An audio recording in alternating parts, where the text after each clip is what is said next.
창세기 22장 15절부터 24절 같이 읽겠습니다.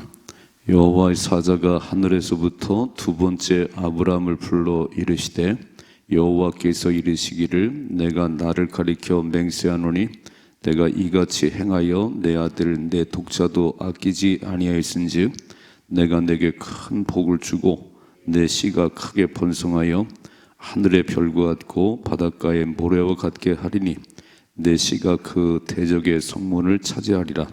또 내 씨로 말미암아 천하 만민이 복을 받으리니 이는 내가 나의 말을 준행하였음이니라 하셨다 하니라. 이에 아브라함이 그의 종들에게로 돌아가서 함께 떠나 브엘세바에 이르러 거기 거주하였더라. 이 일 후에 어떤 사람이 아브라함에게 알려 이르기를 밀가가 당신의 형제 나홀에게 자녀를 낳았다 하였더라. 그의 맏아들은 우스요 우스의 형제는 부스요 아람의 아버지 그무엘과 게셋과 하소와 빌다스와 아들랍과 부두엘이라. 이 8사람은 아브라함의 형제 나홀의 아내 밀가의 소생이며 부두엘은 리브가를 낳았고 나홀의 첩 루마라 하는 자도 데바와 가함과 다하스와 마가를 낳았더라. 아멘. 아멘. 창세기 22장은 아브라함의 삶 가운데 그 12장에 부름받은 그 사건과 함께 또 하나의 큰 획을 긋는 겁니다. 하나님은 수많은 약속들을 하시는데 그 약속이 내 삶에 성취되는 것은 이 이삭을 바치는 사건이에요. 서울대는 누구나 갈 수 있습니다. 서울대는 다 열려 있는데 누가 가냐면 공부를 열심히 한 사람만 갑니다. 누구나 갈 수 있는데 공부를 잘 안 하면, 공부를 못하면 못 들어가요. 하나님의 축복은 누구나 받을 수가 있습니다. 하나님 다 열어놨는데 누가 받냐면 믿음의 그릇을 간직한 사람만 받습니다. 이게 되게 중요한 얘기예요. 구원은 믿음으로 받습니다. 그냥 예수 믿으면 천국 갑니다. 이 땅을 사는 동안 누리고 사는 것은 축복은 행함으로 받습니다. 이 원리를 잘 터득해야 신앙생활을 해도 복을 받고 살아갈 수 있습니다. 예수 믿는데 왜 이렇게 사는가? 하나님이 부자신데, 하나님 전능하신데, 물론 하나님께서 우리를 테스트하시려고 그런 때가 있어요. 그러나 많은 경우 그릇이 작아서 그래. 그릇이 준비가 안 돼서 축복이 그냥 다 흘러나가 버려. 이렇게. 오늘 아브라함을 보면서 창세기 12장에 부르시죠. 갈대우를 떠나라고. 너의 본토 친척 아비 집을 다 떠나라. 내가 너로 복의 근원을 삼으리라. 근데 그 축복의 역사가 언제 일어나냐면은 오늘 이삭을 바친 이 사건을 통해서 이제야 네가 나를 사랑하는 줄 알겠어. 네가 아들을 바친 이 일로 내가 축복이 현실이 되게 해줄게. 그 하나님의 수많은 약속들이 내 삶의 현실이 되셔야 됩니다. 언제 가능하냐면 그렇게 행해야 받습니다. 여러분, 정원이 편찮은 법은 심은대로 거두게 하십니다. 심은대로 거두게 하세요. 그래서 1시간 기도를 하시라는 거예요. 1시간 기도한 만큼, 2시간 기도한 만큼 이건 시간 낭비가 아니고 절대 손해가 아니고 그 시간에 하나님 일하십니다. 내가 100번 뛰는 것보다 하나님 앞에 기도하면서 가는 것이 더 빠른 거예요. 와서 봉사도 하시고 물질도 들으시고 심은 대로 받으니까, 심은 만큼 받으니까 이 원리를 모르면 교회를 왔다 갔다만 해요. 교회를 왔다 갔다만 하고 아무런 역사 안 일어나요. 오늘 참 중요한 얘기를 하고 계세요. 자, 이제 보세요. 오늘 13절, 15절이요. 여호와의 사자가 하늘에서부터 두 번째 아브라함을 불러 이르시되, 첫 번째는 언제 불렀지요? 어제 아침에 단을 딱 싸놓고 이삭을 덜렁 엎어놨습니다. 그리고는 칼을 들어서 죽이려고 해요. 아니 아버지, 어린 양은 하나님 준비하신다더니 왜 나를 덜렁 엎어놓고는 그러시나요? 근데 칼을 들어서 죽이려고 그럴 때 하나님 소리 지르세요. 아브라함아, 아브라함 그래요. 한번 읽어보십시다. 어제 아침 말씀 이렇게 되어 있지요. 12절 10절 말씀 10절 시작. 손을 내밀어 칼을 잡고 그 아들을 잡으려 하니 여호와의 사자가 하늘에서부터 그를 불러 이르시되 아브라함아 아브라함아 하시는지라. 아브라함이 이르되 내가 여기 있나이다 하매 사자가 이르되 그 아이에게 내 손을 대지 말라. 그에게 아무 일도 하지 말라. 내가 내 아들 내 독자까지도 내게 아끼지 아니하였으니 내가 이제야 내가 하나님을 경외하는 줄을 알았노라. 이제 알겠어. 이제 나는 네 아들이 너에게 전부인 줄 알았어. 100세 이삭을 얻더니 난 안 보이는 줄 알았어. 근데 안 그렇구나. 이제 알겠어. 이제야. 그래서 칼을 멈추게 했잖아요. 그때 소리 질렀지만 아브라함아. 오늘 두 번째 또 말씀하세요. 두 번째 아브라함 불러. 자 16절이죠. 이르시되 여호와께서 이르시기를 내가 나를 가리켜 맹세하노니 내가 이같이 행하여 내 아들 내 독자도 아끼지 아니했은지. 그 빨간 줄 내가 이같이 행했다는 겁니다. 행함으로 축복을 받아요. 기도를 해야 복을 받지요. 말씀을 들어야 믿음이 생기지요. 안 듣는데 오늘 뭐라고 말씀하죠? 네가 이같이 행했으니까, 네가 네 아들 독자를 내게 바쳤으니까 내가 네 아들을 바치라고 그랬지. 저 모리아산에 가서 번제로 드려라 그랬더니 네가 그렇게 행했구나. 네가 행했기 때문에 자 이같이 행하여 네 아들 네 독자도 아끼지 아니했은즉 17절이냐. 내가 내게 큰 복을 주고 내 씨가 크게 번성하여 하늘의 별과 같고 바닷가의 모래 같게 하리니 내 씨가 그 대적의 성문을 차지하리라. 잘 보세요. 네가 그렇게 행했으니까 내가 너에게 복을 줘야지. 네가 그렇게 준비됐구나. 서울대는 아무나 갈 수 있습니다. 그런데 아무나 들어가는 게 아니에요. 공부를 머리가 터지도록 해야 들어갑니다. 매일 노는 아이들은요 절대 못 가요. 다 열려 있는데 하나님의 엄청난 축복은요 모두가 받을 수 있는데 근처도 못 가요. 왜냐하면 말씀대로 안 살으니까. 말씀대로. 예레미야 33절에 너는 내게 부르시라. 내가 내게 응답하겠고 네가 알지 못하는 크고 은밀한 일을 보이리라. 크고 은밀한 언제 보이냐면 네가 부르짖어 기도할 때 내가 응답을 하지. 네가 기도를 안 하는데 또 죽을 맛인데 넌 기도를 안 하잖아. 내게 부르짖어야 내가 응답하지. 마태복음 7장 7절 구하라 찾으라 두드리라. 그럼 열릴 것이다. 언제 열리냐면요 구하고 찾고 두드려 열리는 거예요. 우리는 말씀을 딸딸딸 외워요. 예레미야 33, 마태복음. 그게 중요한 게 아니고 그렇게 기록된 대로 하셔야지. 구하고 찾고 두드려야 문이 열리는 것이고 부르짖어야 하나님 보여주시지요.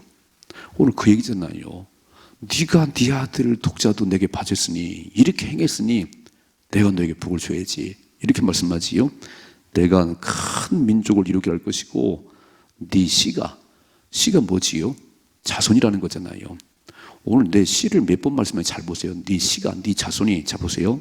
17절에 내 씨가 크게 번성하여 하늘의 별과 같고 바닷가의 모래 같게 하리니 내 씨가 그 대적의 성문을 차지하리라. 18절 또 내 씨로 말미암아 천하 만민이 복을 받으리니.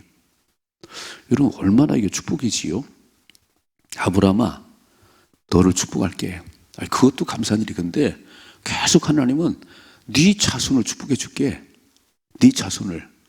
천하 만민이 네 자손의 복을 받을 거야. 그러니까 우리가 오늘 이렇게 새벽을 깨우고 열심히 하나님 앞에 살면요 하나님 말씀하세요. 네 자손을 축복해 줄게. 너 때문에 네 자식 잘 되게 해줄게. 그러니까 부모가 뭘 해야지요? 하나님 마음에 들게 살으셔야지요. 그래야 복이 많은 거예요. 이 원리를 아셔야 되는 거예요. 부모가 진짜 왜 기도를 안 하시지요? 부모가 믿음으로 안 살으세요? 그러니까 자식이 그런 거예요. 자식이 돌연변이가 있긴 하지만 부모가 신실한 믿음으로 살아야 오늘 하나님 말씀하잖아요. 네 씨가 복을 받을 것이다. 읽어봐요. 더 중요한 말씀 18절이죠. 또 내 씨로 말미암아 천하 만민이 복을 받으리니 이는 왜냐하면 네가 나의 말을 준행했기 때문에. 아멘이시지요? 이게 너무 중요한 얘기예요. 우리는 복 받는 원리를 맨날 복 달라고 하면 복이 임하는 게 아니에요. 아주 복 달라면 복이 임하는 게 아니고 복을 받도록 행하셔야 됩니다. 복 받을 그릇을 준비해야 복이 임하는 거지, 그릇이 안 되는데 맨날 입으로만 해. 입으로만. 그 복이 오나요? 다 흘러가 버리게. 그릇이 안 되는데 내가 쏟아 부어도 너 그릇이 안 되는구나. 오늘 아브라함이 복 받은 이유를 아시겠지요? 두 번을 말씀했어요. 16절에 내가 이같이 행하여 네 독자 네 아들을 내게 바쳤으니, 또 18절에 왜 내가 내게 복 주냐면 네가 나의 말을 주이기 때문에, 내 말대로 살았기 때문에. 하나님 말씀대로 살아야 복을 받습니다. 하나님 말씀을 뭐 10번 읽었어요, 뭐 100번 읽었어요, 잘하셨습니다. 그런데 말씀대로 살으셔야 돼요. 말씀대로 살아야 내게 복이 많은 겁니다. 뭐라고 말씀하지요? 삼가 이 말씀을 듣고 그 말씀을 지켜 행하면 세계 모든 게 뛰어나게 할 것이고, 신명기 28장 내 말을 듣고 그 말씀대로 지켜 행하면 내가 세계 모든 게 뛰어나게 할 것이고, 그 말씀대로 살면 들어가도 복을 받고 나가도 복을 받을 것이다. 아멘이시지요? 그래서 매일 새벽을 깨우는 일은 보통 일이 아니라는 거예요. 가만히 보면 기도하는 사람들의 삶은요, 큰 문제는 없는 것 같아. 아니, 큰 문제가 만나도 넉넉히 승리하지요. 근데 기도를 안 하는 사람은 가장 들쭉날쭉하고요, 요만한 문제를 만나도 막 가장 호들갑을 떨고 야단이 나는 것 같아요. 그러니까 기도하시라 그런 얘기예요. 다 기도의 자리를 지키면 삶에 뭐 어떤 문제를 만나도 크게 두려울 것도 없고 또 큰 문제도 안 만납니다. 다 기도하는 데만 하나님께서. 이게 하나님이 복을 주는 원리예요. 다시 말씀드립니다. 서울대학은 두 군데나 열려있지만 서울대는 아무나 가는 게 아니에요. 하나님은 엄청난 복을 쏴들고 계세요. 병이 날라고 그래. 막 복을 주고 싶은데 그릇이 안 되는구나. 그릇이 안 되는구나. 이렇게 말씀하죠. 역대하 16장 9절에 하나님은 온 땅을 두루 감찰하사 전심으로 하나님 구하는 자에게 능력을 부어주시느니라. 오늘도 보고 계시잖아요. 누가 연연돼도 새벽을 깨우는지, 누가 연연돼도 이렇게 하나님을 사랑하는지 온 땅을 두루 감찰하사 전심으로 하나님 구하는 자에게 능력을 부어주시느니라. 세상을 이길 힘도 줄 것이고 질병을 이길 수 있는 힘도 줄 것이고, 하나님의 능력을 부어주셔야 승리하는 거잖아요. 하나님의 은혜를 부어줘야 승리하는 거지요. 잘 기억하십시다. 그래서 몸을 움직여야 복을 받습니다. 몸을 움직여야 되는 거예요. 신앙생활은 몸으로 하는 거예요. 신앙생활은 발로 하는 게 아니에요. 몸으로 와서 기도의 자리에 앉아 있어야 되고, 몸으로 헌신하고 몸으로 해야 하나님 그 보시는 겁니다. 읽어봐요. 19절이죠. 이에 아브라함이 그의 종들에게로 돌아가서 함께 떠나 부엘세바에 이르러 거기 거주하였더라. 이 말씀이 되게 중요한 말씀인 거는 아브라함이 그의 종들에게로 돌아왔다는 겁니다. 이삭과 함께. 자, 어제 아침 말씀 다시 한번 보십시다. 5절 말씀, 5절이죠. 이에 아브라함이 종들에게 이르되 너희는 나귀와 함께 여기서 기다리라. 내가 아이와 함께 저기 가서 예배하고 우리가 너에게로 돌아오리라 그랬습니다. 아들 이삭을 번제로 바치는데, 그러면 틀림없이 혼자 돌아와야 되는데, 터덜터덜 돌아와야 되는데, 오늘 아브라함이 뭐라고 하냐면 내가 아들과 함께 다시 너에게 돌아올 테니까 여기서 기다리라 그랬어요. 자, 어제 이렇게 말씀드렸지요. 신앙생활은 사실을 말하는 것도 중요하지만 믿음의 말을 하셔야 됩니다. 믿음의 말을 하셔야 됩니다. 말한 대로 하나님 이루십니다. 말한 대로. 사실은요, 아들을 바치면 혼자 내려와야 되는데 아브라함의 믿음으로 사환들아 여기 있거라. 내가 아들과 함께 예배드리고 We will come back. 나와 아들이 다시 내려올 거야. 근데요, 오늘 여기 19절에 보니까 아브라함이 그의 종들에게로 돌아왔다는 거예요. 이삭과 함께. 너무너무 중요한 게, 오늘도 말을 하실 때 투덜거리지 말고 불평하지 말아요. 인생이 쪼그라듭니다. 항상 감사의 말을 하세요. 감사의 말을 하시고 다 믿음으로 선포하세요. 하나님 이루십니다. 여호와 이래 하나님 준비하십니다. 저는 잘 모르겠는데 하나님 준비하십니다. 어려워 죽겠어요. 힘들어 죽겠어요. 일이 끝난 것 같아요. 당신 말대로 되는 거예요. 절대 그런 말을 하면 안 되는 거예요. 믿음의 말을 하셔야 됩니다. 교회를 오래 다니는 게 중요한 게 아니고, 목사가 중요한 게 아니고 입술의 말이 중요해요. 그분은 입만 열면 하나님이 하신다고, 하나님이 하셨다고, 그 입에서는 부정적인 말이 나온 적이 없어요. 그게 믿음의 사람이에요. 아니, 하나님이 전능하신 분이잖아요. 그러니까 내 귀에 들린 대로 내가 시행하리라, 하나님 말씀하잖아요. 내 귀에 들린 대로 내가 행해주지. 아이고 죽을 것 같아요. 그래, 빨리 죽어야지. 아이고 죽을 것 같아. 빨리 죽어야지. 빨리 망해야지. 절대 그러지 말고요.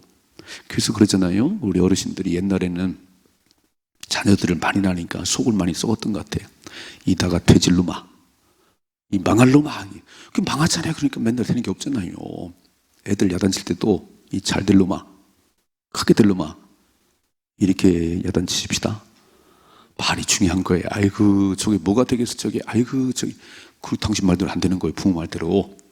크게 될 놈, 위대하게 될 놈. 그래서 이렇게만 하세요. 요셉처럼, 다윗처럼, 다니엘처럼 될 놈아, 그렇게 될지어다. 아멘. 바른 대로 되는 거예요. 자, 두 번째 20절 말씀. 이 일 후에 어떤 사람이 아브라함에게 알리어 이르기를 밀가가 당신의 형제 나홀에게 자녀를 낳았다 하였더라. 왜 갑자기 또 족보 얘기가 나오지요? 지금 갑자기 족보 얘기가 나와요.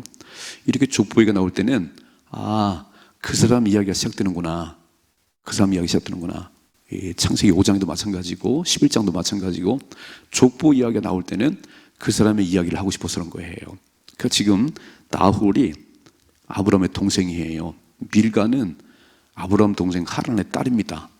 근데 나홀과 밀가가 결혼해서 자식을 낳았는데 21절 보니까 쭉 낳고, 22절 게셋과 하스와 빌다스와 아들람과 부두엘이라. 부두엘 빨간 줄. 자, 부두엘 이야기를 하고 싶어서 그런 거예요. 8명을 낳았어요. 자, 23절이죠. 이 8사람은 아브라함의 형제 나홀의 아내 밀가의 소생이며, 부두엘은 리브가를 낳았고. 리브가 누구지요? 이삭의 아내잖아요. 이삭의 아내. 그러니까 리브가 이야기를 하고 싶어서 오늘 족보 이야기를 한 거예요. 이제 내일 아침에는 사라가 죽는 얘기를 하고 24장에 넘어가면 이삭의 아내를 넣는 이야기를 해요. 그래서 이삭의 아내가 리브가가 되는데, 갑자기 튀어나온 게 아니고 리브가 이야기를 해놓고 24장에 가서 부두엘의 딸 리브가를 이삭의 아내로 얻었다, 그 얘기를 하고 싶은 거예요. 근데 부두엘이라는 이름의 뜻은 하나님께 속한 사람. 이름의 뜻이 부두엘이라는 이름의 뜻은 하나님께 속한 사람. 참 이름 중요하지요. 이름 중요해요. 그러니까 하나님에 속한 사람 부두엘의 딸 리브가가 이삭의 아내가 돼서 네 씨가 복을 받을 것이다, 네 씨가 복을 받으라 그러는데, 그 자손이 하늘의 별처럼 바닷가의 모래알처럼. 그 이삭의 아내가 누가 되는가? 아무나 되겠어요? 여러분, 이삭과 또 그 아내를 통해서 아브라함의 뒤를 이어서 갈 텐데 아무나 되겠냐고요. 그러니까 부두엘, 하나님께 속한 자의 딸 리브가와 이삭이 만나서 또 하나님의 역사를 이뤄가는 거지요. 그 결혼이 너무 중요하다고 제가 말씀드리잖아요. 결혼은 둘이 만나서 사는 거지만 가정이 만나는 거고요. 그들이 신실한 믿음을 가졌는가? 그럼 하나님을 바라보기 시작하는 거고. 그래서 오늘 이삭의 아내의 얘기를, 리브가 얘기를 이렇게 누구 집의 딸인지 보여주는 거예요. 그 나홀이라는 아브라함 동생이 8 아들을 낳고 또 첩을 통해서 또 낳았어요. 24절 보니까 나홀이 첩을 얻어가지고 4명의 아들 또 낳았어요. 12명을 낳는데, 그 12명 아들들 가운데 부두엘, 하나님께 속한 자라고 하는 부두엘의 딸 리브가가 그의 딸이구나. 하나님은 리브가와 이삭을 만나게 해서 또 하나님 역사를 이루게 하는구나. 여러분, 하나님 역사의 주인공이 되십시다. 믿음이 없는데 어떻게 하나님 나라의 주인공이 되겠어요? 믿음이 없는데 어떻게 하나님 역사에 쓰임받을 수 있겠어요? 믿음이 있어야지. 그러니까 믿음의 사람을 통해서 하나님은요, 이렇게 보고 계세요. 딱 보고 계시고, 누구를 들었을까? 오늘 찾고 계시잖아요. 다 하나님 주관하시지. 이삭을 바쳐야 되는데 하나님께서 저 수양을 걸리게 해서, 수풀에 걸리게 해서 이삭 대신에 수양을 잡아서 하나님 드리게 했고요. 오늘 이삭의 아내를 딱 하나 준비하시는데 리브가를 준비하시네요. 그렇다면 내 인생의 모든 것은 하나님 주관하십니다. 만남도 주관하시고 내 인생 갈 주관하세요. 그렇다면 하나님을 바라보셔야지. 하나님을 바라보셔야 하나님 일하시지. 하나님을 바라보지 않으면 하나님도 할 수가 없는 거예요. 나를 바라봐야 내가 일을 하지. 나를 찾아야 내가 너를 도와주지. 나를 안 찾는데 내가 너를 도울 수가 없어. 이해가 되시지요? 하나님은 딱 하나님께 속한 자, 하나님을 찾는 자, 그 부두엘의 딸을 이삭의 아내로 딱 붙이는 역사예요. 하나님이 하십니다. 두 가지. 첫째는 행한 대로 복을 받습니다. 아브라함아, 이삭을 네가 바쳤으니까, 네가 이렇게 행했으니까 나도 네게 복을 줘야지. 그래서 약속한 그 하나님 약속이 현실로 다가오는 것은 행함이 있어야 다가오는 겁니다. 수많은 약속들이 있지만 행함이 없으면 하나도 공중에 뜬 그 그림의 떡이에요. 그러나 행할 때에 그때 내 것이 되는 것이지요. 두 번째, 하나님은 모든 걸 준비하고 계십니다. 저에게 꼭 맞는 사람이 누군지, 누구를 만나야 일을 잘할 건지 다 알고 계세요. 그런데 내가 그렇게 하나님을 찾아야지. 내가 하나님의 그런 믿음이 있어야 하나님 붙여주시지. 믿음이 없는데, 여러분 잘 생각해봐요. 천사총각들이 나는 그냥 직장 좋은 남자면 돼. 믿음 없어 괜찮아. 직장만 좀 해. 얼굴만 찾으면 돼. 그럼 하나님도 그렇게 만나라고 그러지. 하나님 이렇게 도 하시에요. 직장도 좋고 믿음도 좋고 잘생긴 남자 만나게 해주세요. 기도를 그렇게 하셔야지. 기도를. 아멘이시죠? 그러니까 그렇게 하셔야지. 믿음 없는 그렇게 하면 안 돼요. 그러니까 믿음의 사람들을 만나게 해달라고, 믿음의 역사를 해달라고. 한 주간 살아갈 때 믿음으로 사십시다. 하나님 보고 계시잖아요. 누구에게 복을 줄까? 오늘 누구에게 복을 줄까? 저 어려움이 줄 것 같아요. 받아 누리십시다. 이런 삶의 축복이 임하기를 축원합니다.